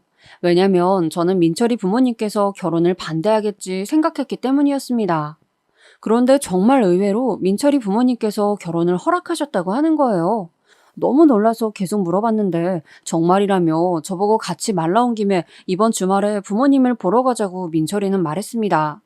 그래서 민철이 부모님을 정말 뵈러 갔는데 아니나 다를까 민철이 어머님은 저에게 대놓고 많은 요구를 하셨어요. 원래 의사나 변호사 사위 집에 들이려면 열쇠 3개는 가지고 와야 하는 거 알지? 그래도 나는 그렇게 속물적인 사람이 아니야. 하지만 우리 아들은 곧 고시에 합격할 테니까 집은 그쪽에서 해왔으면 좋겠어. 초면에 반말로 대놓고 돈을 들고 오라고 하니까 저는 기분이 당연히 좋지 않았습니다. 제가 바보도 아니고 당연히 기분이 나빴고 민철이도 당황했는지 왜 말이 다르냐고 했지만 부모님은 꼼짝도 하지 않으셨어요. 정확히 말하면 시아버지는 그냥 가만히 계셨지만 시어머니가 강하게 나오셨어요. 나중에 저도 여기저기서 들어보니까 말만 허락한다고 해놓고 결혼하지 말라고 일부러 더 그랬을 가능성도 크다고 하더라고요. 어쨌든 저는 저 일이 있고 나서 결혼에 대한 확신이 없어지기 시작했습니다. 물론 제가 민철이를 매우 사랑하는 건 확실하지만 저런 집에 시집을 가게 된다면 과연 행복할지 의심이 들었기 때문이에요. 민철이는 계속 저에게 미안하다고 사과했지만 저는 네가 사과할 일이 아니라고 말하면서 동시에 우리 결혼은 다시 생각하는 게 좋을 것 같다고 말했죠. 민철이는 본인이 아직 고시생이라 부모님께서 불안하니까 저러시는 거라고 빨리 합격해서 자기도 당당하게 결혼을 밀고 나가겠다고 말했습니다. 저는 아빠께서도 결혼이 이르지 않냐고 하셨고 민철이의 부모님도 반대하시니 일단 결혼 얘기는 접고 민철이와 계속 만나게 되었죠. 사실 그 당시엔 결혼하지 않으면 헤어지는 경우가 많았는데 민철이와 저는 서로만 생각하면 너무 좋아했기 때문에 도저히 헤어질 수는 없었습니다. 그리고 저는 사실 민철이가 고시 합격을 빠르게 할 줄 알았어요. 워낙 똑똑한 친구였고 열심히 공부하는 모습을 바로 옆에서 누구보다 많이 봤기 때문에 저는 민철이가 사법고시에 합격하면 돈을 많이 모아놨다가 바로 결혼해야지 생각하고 돈도 많이 저축하고 있었습니다. 그런데 역시 고시는 고시더라고요. 민철이의 수험 기간은 생각보다 많이 길어지게 되었고 민철이는 처음 결혼 얘기가 나온 5년 뒤까지 합격하지 못하고 있었습니다. 민철이의 당시 상태는 사실 말이 아니었어요. 처음 불합격했을 때는 아쉬워하며 다음엔 꼭 붙겠다고 했었는데 그 기간이 길어지니까 본인도 답답한지 짜증도 많이 냈고 급기야 저보고 헤어지자는 말을 꺼내기도 했어요. 본인이 저를 잘해줄 자신도 없고 본인 인생에 대한 확신도 들지 않는다며 너무 힘들다고 엉엉 울면서 헤어지자는 민철이를 보니까 저는 마음이 아팠습니다. 충분히 노력하는데 그 노력이 부족한 건지 아니면 사법고시가 애초에 괴물들만 보는 시험인 건지 저는 사실 공부를 놓은 지 꽤 됐기 때문에 마냥 완전히 이해하지는 못했지만 괴로워하는 연인을 보니 가슴이 너무 아팠습니다. 그리고 그 당시에 우리 아빠는 저에게 이제 헤어지고 빨리 다른 사람을 만나라고 하셨습니다. 아빠의 마음도 충분히 이해했지만 저는 오래 사귀기도 했고 또 그때는 민철이가 아니라면 제가 이렇게 좋은 사람을 또 만날 수 있을까라는 생각이 들어서 헤어지지 못했습니다. 제가 헤어지지 못하고 있자 아빠는 그럼 차라리 결혼해버리라고 저에게 말을 꺼내셨는데 그러시면서 저에게 아빠가 서울에 있는 집 한 채 정도는 충분히 해줄 수 있으니 차라리 결혼을 먼저 하고 머리를 잠시 식힌 다음에 사법고시에 계속 도전하라고 하셨습니다. 저는 그 얘기를 듣고 민철이에게 말하자 잠시 생각을 하더니 본인 부모님과 얘기해보겠다고 했습니다. 그리고 5년 만에 다시 민철이 부모님을 만나게 되었는데 그렇게 콧대 높던 민철이 어머님은 예전과 사뭇 다른 반응이셨습니다. 그렇다고 저를 마냥 반기시던 것은 전혀 아니었지만 예전처럼 대놓고 반대하지는 않으셨죠. 시아버지는 처음 봤을 때부터 꾸준히 반응이 없으셔서 놀랐던 기억도 있습니다. 네 아버지가 신혼집을 마련해 주신다고 하셨다던데. 네, 아마 지금 제가 하는 꽃집 주변에 잡아주실 것 같아요. 노량진과 그렇게 멀지도 않아서 민철이가 공부하는데 도움이 될 수도 있고요. 그래도 이왕이면 결혼식 자체는 합격하고 해도 늦지 않은 것 같은데 아니면 동거를 먼저 시작하는 것은 어떻니? 둘이 안정되고 결혼하는 것도 나쁘지 않아. 저는 동거 얘기를 꺼내시자 마음이 복잡해졌어요. 한 번도 동거에 대해선 생각해 본 적이 없었기 때문입니다. 민철이를 보니 민철이도 동거는 처음 생각이 들었는지 가만히 있더라고요. 그래서 일단 아버지한테 말을 꺼내보겠다 하고 집을 나왔는데 저는 문득 동거로 시작해도 좋을 것 같다는 생각이 들었어요. 단골 손님 중엔 주부인 언니들이 몇 분 계셨는데 연애랑 결혼은 아예 다른 영역이라고 말했던 것이 생각나기도 했고요. 그렇게 동거하다가 민철이가 합격하면 그때 결혼식과 혼인신고를 진행해도 저는 아쉬울 게 없었죠. 아빠한테 가서 말을 전하니까 아빠도 그럼 그렇게 하자고 하시면서 다른 남자도 좋은 사람 많다고 말씀하셨지만 그때는 제가 너무 민철이에게 푹 빠져 있어서 주의 깊게 듣지 않았습니다. 그렇게 아빠는 신혼집을 저와 같이 보러 다녔고 민철이는 본인은 해가는 게 없으니 저 좋을 대로 하라고 모든 것을 맡겼어요. 아빠와 저는 발품을 몇 번 팔아서 서울에 있는 좋은 위치의 아파트를 정말 10채도 넘게 봤던 기억이 나요. 그러면서 엄마가 살아계셨으면 지금 어떤 반응이었을까 둘이 얘기했는데 저는 아빠와 엄마 얘기를 하면 마음이 치유되는 느낌이 들어서 참 좋았던 기억이 납니다. 그리고 노량진과 멀지 않고 제가 그때 당시 일했던 꽃집과도 멀지 않은 곳에 좋은 아파트를 하나 선정하게 되었는데 가격이 생각보다 비쌌어요. 그때 당시 10억이었는데 위치와 생활하는 동네가 정말 좋아서 이래서 가격이 나가네 하고 이해가 갔던 집이었습니다. 저는 그래도 너무 비싸서 아빠에게 다른 곳으로 알아보자고 했지만 아빠는 엄마가 돌아가시고 저만 보며 살았는데 하나밖에 없는 딸이 결혼한다는데 이 정도는 해주고 싶다며 그 아파트를 계속 고집하셨어요. 엄마가 돌아가시고 아빠는 되게 힘들어 하셨었는데 그때마다 저를 보면서 버틸 수 있었다고 하셨는데 그건 저도 마찬가지였어요. 아빠가 없었으면 제가 어떻게 살 수 있었겠어요? 민철이와 연애하는 것도 저는 정말 좋았지만 그래도 저는 아빠가 더 우선이었죠. 아빠는 저에게 신혼집을 좋은 곳으로 시작해야 일이 잘 풀리는 것이라고 부담 가지지 말라고 하시곤 바로 부동산에 가서 집을 계약하셨어요. 저는 민철이에게 가서 말했고 저희는 그렇게 결혼 전에 동거를 시작하게 되었습니다. 동거를 시작하고 알게 된 점은 민철이는 생각보다 더 세심하고 다정한 사람이라는 것이었어요. 같이 살게 되니까 저는 민철이와 더 결혼하고 싶은 마음이 들기 시작했습니다. 민철이는 알고 보니 집안 살림도 굉장히 잘했고 요리에도 재능이 많았어요. 그때 동거를 할 때는 저만 일하고 있었고 민철이는 공부를 했었기 때문에 제가 일할 때 민철이는 집에서 혼자 집안 살림을 하고 공부도 했었죠.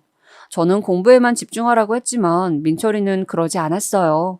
그래서 그때 저는 속으로 민철이와 꼭 결혼해야겠다 생각했습니다. 사실 동거 전에 민철이의 안 좋은 모습을 발견하게 된다면 저는 결혼하지 않으려고 생각했지만 민철이는 같이 사니까 좋은 모습이 훨씬 많이 보였어요. 그런데 한 가지 문제가 있었는데 그것은 시어머니였어요. 사실 시아버지는 그렇게 저희에게 관심이 크지 않으셨어요. 건설회사에 다니시던 시아버지는 원래 성격 자체가 무뚝뚝하시고 남일에 크게 관심이 많지 않다고 하더라고요. 아무리 그래도 아들인데 생각보다 교류가 없길래 이상하다고 생각했지만 정말 성격이 원래 그렇다니까 나중엔 오히려 간섭도 없고 아주 좋았죠. 문제는 시어머니였는데 시어머니는 민철이가 공부하느라 끼니를 제대로 챙기지 못하는 것 같다 하시며 음식을 싸들고 집에 일주일에 2번은 찾아오셨어요. 차라리 미리 연락하고 오시면 저도 준비라도 할 텐데 꼭 제가 출근해서 일하고 있을 때 오시거나 혹은 주말에 쉬고 있는데 갑자기 초인종이 울려서 보면 시어머니가 서 있어서 당황했던 적이 한두 번이 아니랍니다. 민철이가 대놓고 엄마 이러지 마시라고 말해도 시어머니는 들은 척도 하지 않으시며 심지어 와서 밥까지 드시고 가셨어요. 밥만 드시면 다행인데 꼭 과일까지 드시고 여기저기 집안 살림을 다 간섭하셨죠. 청소도 마음에 안 들어 하셨고 정말 시어머니가 집에 오시면 저는 가슴이 꽉 막힌 기분이 들었어요. 제가 아무리 불편한 티를 내도 시어머니는 눈 하나 깜짝하지 않으셨죠. 이상하게 시아버지는 저희에게 관심이 없으셨는데 시어머니가 지나치게 관심이 많았어요. 외동이면 제가 이해라도 해보려고 했는데 남편은 삼형제였거든요. 민철이에게 들어보면 다른 형제들에게는 이 정도로 집착하지 않는다고 했어요. 아마 민철이가 제일 공부를 잘해서 기대치가 커서 그런 것 같았습니다. 그렇게 저는 민철이만 생각하면 결혼하고 싶었지만 시어머니를 볼 때마다 내가 과연 저 시어머니와 같이 평생을 살 수 있을까 생각이 들며 심란해지고는 했습니다. 시어머니는 잔소리가 많으셨는데 함부로 냉장고를 열어보거나 서랍을 열어서 살림살이 지적도 많이 하셨어요. 그런데 우리 집은 제가 말했듯이 저보다 민철이가 주로 살림을 했었잖아요. 그래서 민철이가 옆에서 그걸 보다 못해 본인이 한 건데 엄마가 그럴 때마다 자기가 눈치 보이니까 그만하라고 하자 글쎄 그 자리에서 우시는 거예요. 내가 너를 어떻게 키웠는데 살림을 하고 있어? 아유, 정말 엄마는 너무 속상하다. 내가 이러라고 법대를 보냈나? 본인의 귀한 아들이 살림한다는 사실에 많이 충격을 받으신 건지 엉엉 우시는데 이걸 달래야 하나 말아야 하나 혼란스러웠던 기억이 나네요. 민철이는 엄마 제발 그러지 마시라며 겨우 진정시키고 시어머니를 돌려보내고 저에게 미안하다고 싹싹 빌었는데 저는 속으로 나도 귀하게 자랐는데 내가 이 결혼을 해야 하는 건가 생각이 들었죠. 물론 엄마가 안 계시긴 하지만 저는 절대 제가 사랑을 받지 못했다던가 혹은 바르지 않게 자랐다고는 생각해 본 적이 없었거든요. 저는 주변에 친구가 많은 편이 아니고 유일하게 있던 수정이라는 친구에게 털어놓았더니 수정이는 시어머니들은 왜 그런 거냐고 본인도 시어머니 때문에 정말 미치겠다고 말하더라고요. 수정이는 그때 이미 아이를 낳아서 키우고 있었는데 시어머니 간섭이 너무 심해서 고통스럽다고 저에게 결혼하면 어느 정도 각오는 하는 게 좋다고 말했습니다. 그걸 듣고 나니까 세상에 완벽한 것은 없으니 민철이만 보면 살 수도 있지 않을까 생각도 들었어요. 이 와중에 민철이는 동거를 하는 도중 시험을 한 번 더 보았는데 역시나 떨어지게 되었습니다. 그때 민철이는 진지하게 사법고시를 그만둬야 하나 생각을 하기도 했어요. 그런데 시어머니는 무조건 사법고시에 붙어야 한다며 저보고 뒤에서 많이 도와달라고 대놓고 말씀하시기도 하셨어요. 원래 고시는 옆에서 많이 도와줘야 하는데 본인 아들은 살림까지 하느라 못 붙는 것 같다고 저에게 하소연하시길래 저도 일하면서 살림을 많이 하기 시작했습니다. 민철이는 그 당시에 수입이 전혀 없었기 때문에 모든 돈을 제가 감당해야 했는데 사실 그게 부담스럽기도 했어요. 제가 크게 사업을 하는 것도 아니고 그냥 동네에서 꽃집을 하는 건데 벌면 얼마나 벌겠어요. 그리고 꽃가게 특성상 꽃시장은 새벽에 열리기 때문에 새벽같이 혼자 꽃시장에 가서 가게로 가는데 그 와중에 민철이가 먹을 요리까지 하니 정말 몸이 2개여도 모자랄 것 같았죠. 민철이는 저에게 그러지 않아도 된다고 했지만 저도 공부하느라 힘든 것을 아니까 최대한 잘해주고 싶었어요. 하지만 제가 보약도 사 먹이고 아무리 맛있는 것을 해주어도 민철이는 계속되는 낙방에 너무 스트레스를 많이 받아서 살도 굉장히 많이 빠졌는데 시어머니는 그것도 제 탓으로 돌리더라고요. 그리고 시댁 행사에도 참여하는 것을 많이 바라셨는데 저는 그게 부담으로 다가왔습니다. 결혼식을 올리거나 혼인신고를 한 것도 아닌데 저러니까 상당히 부담스러웠죠. 심지어 제사에도 참석하라고 저에게 따로 말씀하셨어요. 제가 민철이에게 물어보고 결정하겠다고 하면 공부하는 애를 왜 괴롭히냐고 하시면서 저만 따로 오라고 하셨습니다. 적당히 거절도 하고 참석도 하면서 제가 결혼을 정말 해야 하는지 혼란스러워하니까 민철이는 저에게 말했어요. 엄마가 어릴 때부터 내가 제일 공부를 잘해서 거는 기대가 크셔. 다른 형제들한테는 저렇게까지 심하게 하시지는 않아. 자기야, 내가 고시만 합격하면 이 은혜 잊지 않을게. 내가 너무 미안해. 항상 정말 고마워. 저는 민철이가 저렇게 말하면 그게 너무 안쓰럽고 안타까웠어요. 그리고 계속 낙방하는 심정은 감히 제가 헤아리지도 못하겠더라고요. 공부를 안 하던 것도 아니고 정말 열심히 하는데도 저러니까 옆에서 지켜보면서 결혼하지 않더라도 시험에는 꼭 붙었으면 좋겠다고 생각 들 정도였습니다. 하지만 하늘은 사람이 견딜 수 있는 수준의 고통만 주신다고 하잖아요. 또 아무리 힘들어도 솟아날 구멍이 있다는 말도 아시죠? 제가 이렇게 고민이 많았던 시기에 친정 아빠에게 뜻밖의 행운이 찾아오게 되었어요. 아빠는 그동안 모으신 돈을 어디에 쓸지 고민하시는 시기에 저와 같이 부동산의 신혼집을 알아보러 다니셨는데 그때 부동산 투자에 눈을 뜨시게 되셨어요. 그래서 한 원룸 건물에 투자하셨는데 그때 당시 살 때에는 사실 그렇게 좋은 위치가 아니었는데 사고 나자마자 주변이 재개발되면서 아빠는 정말 하루아침에 부자가 되셨습니다. 원래도 아버지는 사업을 하셨기 때문에 저는 부족하게 자라진 않았지만 이렇게 누가 봐도 부자가 될 줄은 몰랐답니다. 저는 하지만 이 사실을 민철이에게는 숨겼어요. 민철이를 믿지 못하던 것은 아니었지만 시어머니 귀에 들어가면 상당히 곤란해질 것 같다고 생각했기 때문입니다.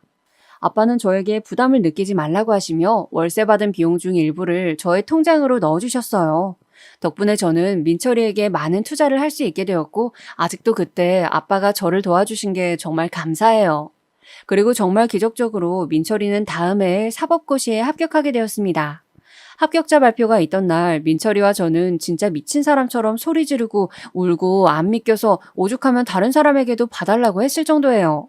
저는 더 이상 민철이가 고생하면서 공부하지 않아도 된다는 사실이 얼마나 기뻤는지 모르겠어요. 아빠도 민철이의 합격 소식을 듣고 정말 기뻐하셨고 시어머니와 시아버지는 당연히 경사가 났습니다. 시어머니는 드디어 아들이 합격하자 정말 온 동네를 돌아다니시며 자랑하셨어요. 저는 이제껏 민철이가 너무 마음고생이 심했던 것을 아니까 진심으로 축하했고 민철이는 저에게 그저 미안하고 고맙다며 앞으로 같이 잘 살아보자고 얘기를 했습니다. 그렇게 바라고 바라던 고시 합격을 하고 나서 민철이와 저는 행복에 빠져 있었는데 여기서 가만히 있을 시어머니가 절대 아니었죠. 고시 합격 뒷바라지한 사람들이 나중에 배신당하는 것은 아주 흔한 일이라는 것을 저도 이미 알고 있었습니다. 그런데 민철이는 저와 결혼하고 싶어 했는데 시어머니가 무리하게 요구하기 시작하셨어요. 집은 이미 있으니 차도 뽑고 양복도 몇 벌 해주고 또 결혼식 비용을 저희 보고 내줬으면 좋겠다고 하시더라고요. 본인들은 이제껏 민철이의 뒷바라지를 하느라 너무 고생도 많았고 돈이 여유가 많지 않다고 했습니다. 저는 그때 의아했던 것이 시댁의 형편이 그렇게 안 좋지 않았었고 또 뒷바라지는 제가 오로지 혼자 했었거든요. 오죽하면 우리 아빠가 저에게 살림에 보태라고 돈까지 주셨겠어요. 그런데 시어머니는 저에게 민철이를 주위에서 소개해달라는 의사 집안 딸과 국회의원 딸이 얼마나 많은지 아냐며 저에게 복권 긁었다고 하셨습니다. 본인의 아들이 얼마나 잘났는데 저보고 당연히 그 정도는 해야 하지 않겠냐고 하셨었죠. 민철이는 본인 엄마에게 왜 그러냐고 대놓고 말하기도 했지만 시어머니는 아들이 사법고시에 합격했으니 이 정도는 당연하다고 생각하셨죠. 저는 속으로 고민이 많았지만 그때는 동거 기간도 꽤 되었고 저는 민철이만 생각하면 제가 살면서 이런 남자를 또 어디 가서 구할 수 있을까 생각이 들기도 했었습니다. 정말 시어머니 문제만 아니면 민철이는 너무 완벽한 사람이었기 때문입니다. 제가 이렇게 고민을 많이 하자 아빠는 그렇게 좋으면 그냥 굽히고 들어가자고 하셨어요. 아마 제가 너무 좋아하는 것을 아니까 그러셨던 것 같아요. 당신이 여유가 있으니까 결혼식 비용은 다 내겠다고 하셨고 차도 사주겠다고 하셨어요. 저와 시어머니 사이와는 달리 민철이는 아빠와 굉장히 가깝게 지내고 있었는데 아빠는 민철이에게 본인이 비용은 다 내줄 수 있으니 제가 속상하지 않게 옆에서 잘해달라고 부탁을 하셨다는 것은 민철이의 입에서 나중에 듣게 되었습니다. 그렇게 결혼식은 우리 쪽에서 비용을 다 대서 하게 되었고 예단도 시어머니 입에서 싫은 소리가 나오지 않게 정말 많이 준비했었어요. 아빠는 저에게 본인이 알아서 하실 테니 전혀 걱정하지 말라고 하셨죠. 그리고 사실 아빠는 시어머니가 저에게 어떤 태도로 대하시는지 자세히는 모르셨던 상태였어요. 제가 아빠가 속이 상하실까봐 일부러 말하지 않았거든요. 엄마가 돌아가시기 전에도 아빠는 엄마와 저에게 사랑을 많이 주셨는데 엄마가 돌아가시고 나서는 저에게 정말 애정을 퍼부어 주셨거든요. 혹시나 제가 살아가면서 상처받지 않을까 생각하시며 항상 저밖에 없으셨죠. 그런 아빠에게 어떻게 내가 시어머니에게 이렇게 당하고 산다고 얘기할 수 있었겠어요? 속으로 골마도 아빠한테는 도저히 말이 떨어지지 않아서 그냥 행복한 척을 하고 있었습니다. 그렇게 저는 남편과 결혼식도 올리고 신혼여행도 다녀오고 행복한 신혼생활을 시작하려고 했는데 문제가 터지게 되었어요. 우리 아빠가 결혼식을 올리면서 신혼집 명의 이전을 해주셨는데 제 이름으로 해주셨거든요. 그 전에 동거할 때는 아빠 명의였는데 이제 결혼식도 올리고 완전히 법적으로 엮이는 사이가 되는 거니까 저에게 명의 이전을 해주셨어요. 아빠는 민철이와 시댁이 가져온 돈이 없었기 때문에 당연히 제 이름으로만 해주셨었는데 그걸 시어머니가 알고 정말 난리가 났어요. 사실 민철이와 저는 둘 사이에는 정말 문제가 없었고 견고했기 때문에 그게 문제가 될지 전혀 예상하지 못했어요. 그냥 대수롭지 않게 명의는 제 명의로 되어 있다고 민철이가 말을 했는데 시어머니가 그걸 듣고 제가 하는 꽃집으로 찾아오셨어요. 공동 명의를 해줘도 모자랄 판에 이게 뭐 하는 짓이야? 어머니 진정하세요. 사람들이 다 쳐다보니까 집으로 가서 얘기해요. 이거 놔. 변호사랑 결혼한다는데 집을 해주지는 못할 망정 은혜도 모르고.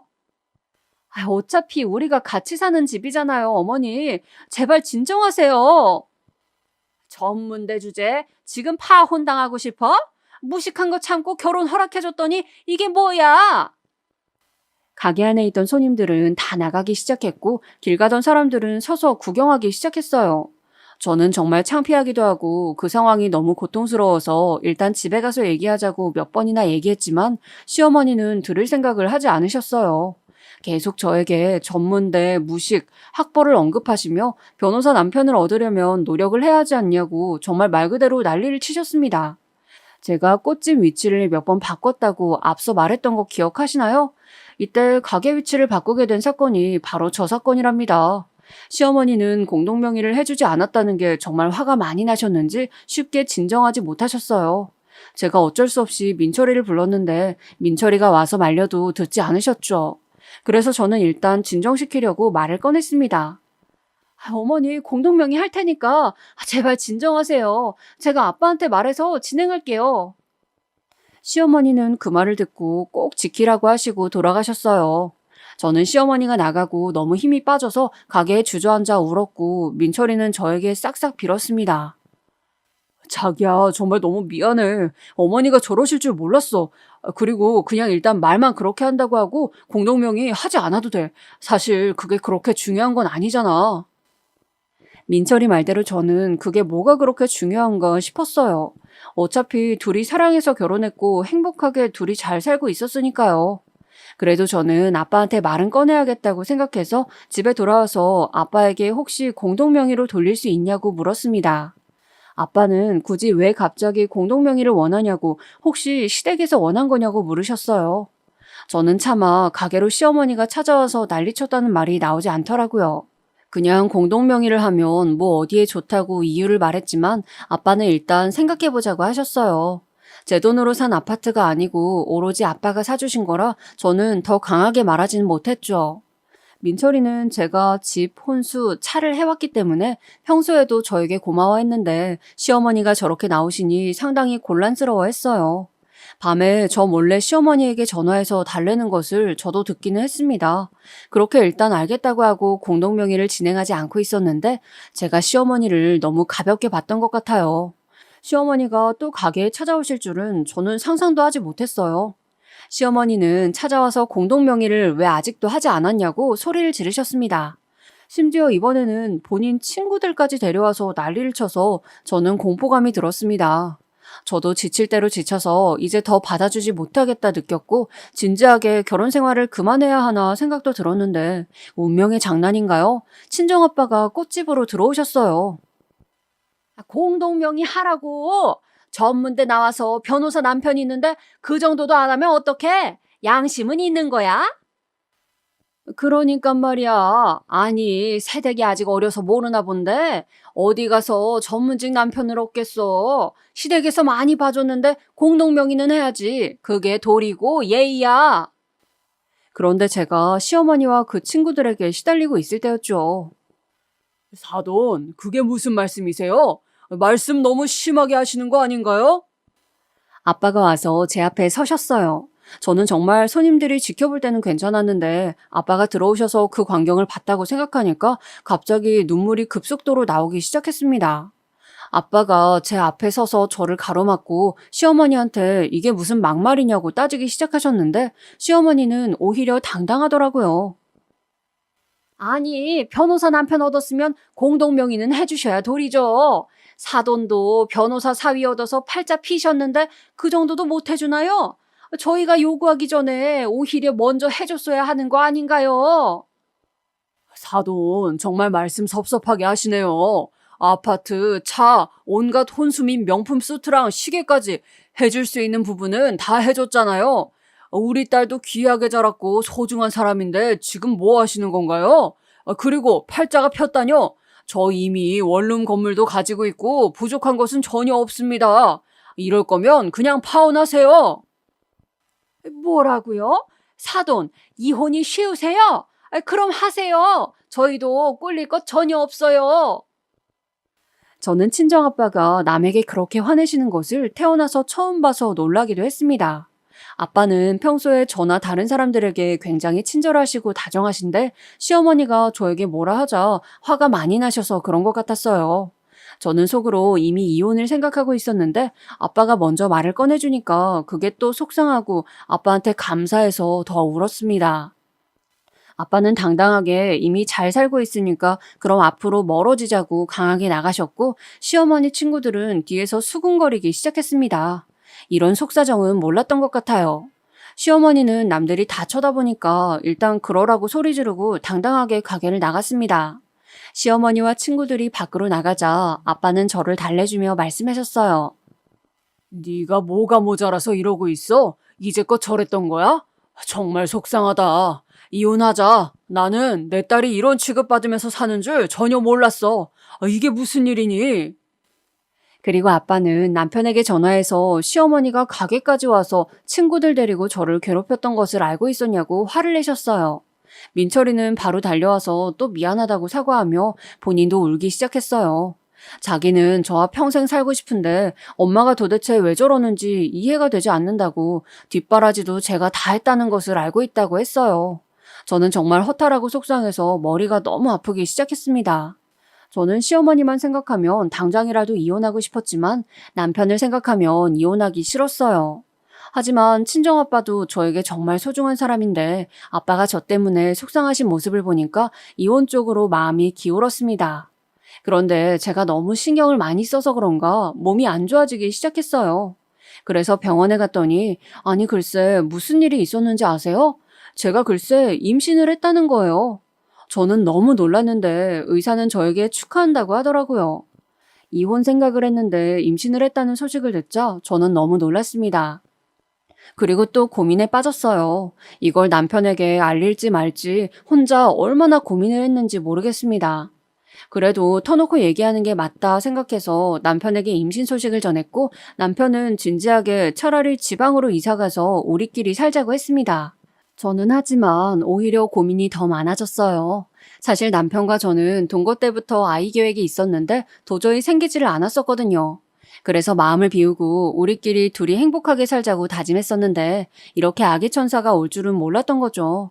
저는 그런데 막상 낳으면 내가 과연 아이를 키우면서 시어머니를 감당할 수 있을지 생각하니 도저히 그렇게는 안 되겠더라고요. 그리고 바라고 바란 아이였는데 자신이 없어지니까 얼마나 힘들었는지 몰라요. 정말 너무 고통스러웠던 시간들이 지나고 있었는데 시어머니는 여기에 한술 더 뜨기 시작했어요. 남편이 이혼하면 시어머니와도 인연을 끊겠다고 강하게 말했거든요. 시어머니는 민철이가 그렇게 나올 줄은 몰랐는지 그 뒤로 더 행패를 부리기 시작했습니다.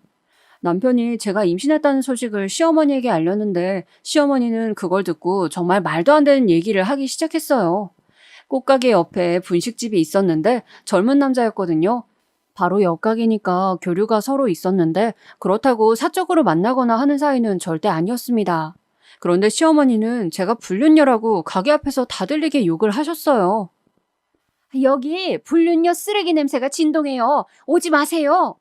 여기 꽃집 사장 불륜해서 아기 가졌어요. 세상에. 명확하게 영업방해를 하고 있었죠.